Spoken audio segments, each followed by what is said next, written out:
ভারতের লোকসভা ভোট শেষ হচ্ছে। শনিবার সপ্তম এবং শেষ দফার ভোটে 7 রাজ্য ও একটি কেন্দ্রশাসিত অঞ্চলের 57 আসনের প্রতিদ্বন্দ্বী প্রার্থীদের ভাগ্য নির্ধারিত হবে। ভোট হবে ওড়িশা বিধানসভার 42 আসনেও। এই রাজ্যে জোর প্রতিদ্বন্দ্বিতা রয়েছে বিজু জনতা দলের সঙ্গে বিজেপির।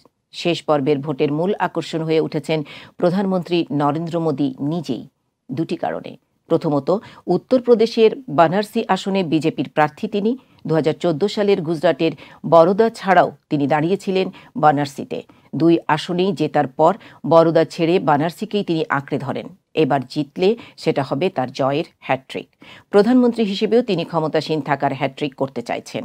দ্বিতীয় কারণ, দক্ষিণ ভারতের শেষ ভূখণ্ড কন্যাকুমারীতে সমুদ্র মধ্যে অবস্থিত বিবেকানন্দ রক নিয়ে এখানে গিয়ে ধ্যান করার সিদ্ধান্ত।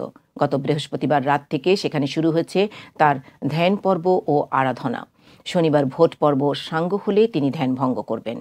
ধ্যানের এই সিদ্ধান্ত নির্বাচনী আচরণবিধির পরিপন্থী বলে বিরোধীরা সমস্বরে প্রতিবাদী হলেও নির্বাচন কমিশন এর মধ্যে দোষের কিছুই দেখেননি। বিরোধীদের দাবি ছিল, ধ্যানমগ্ন প্রধানমন্ত্রীর ছবি ও খবর প্রচার বন্ধে কমিশন নিষেধাজ্ঞা জারি করুক। ইসি তাও মানেননি। ফলে শুক্রবার সকাল থেকেই গণমাধ্যম প্রচারের শীর্ষে মোদি। প্রচারের এই তীব্রতায় শেষ পর্বের ভোটের প্রচার যেন গৌণ হয়ে পড়েছে।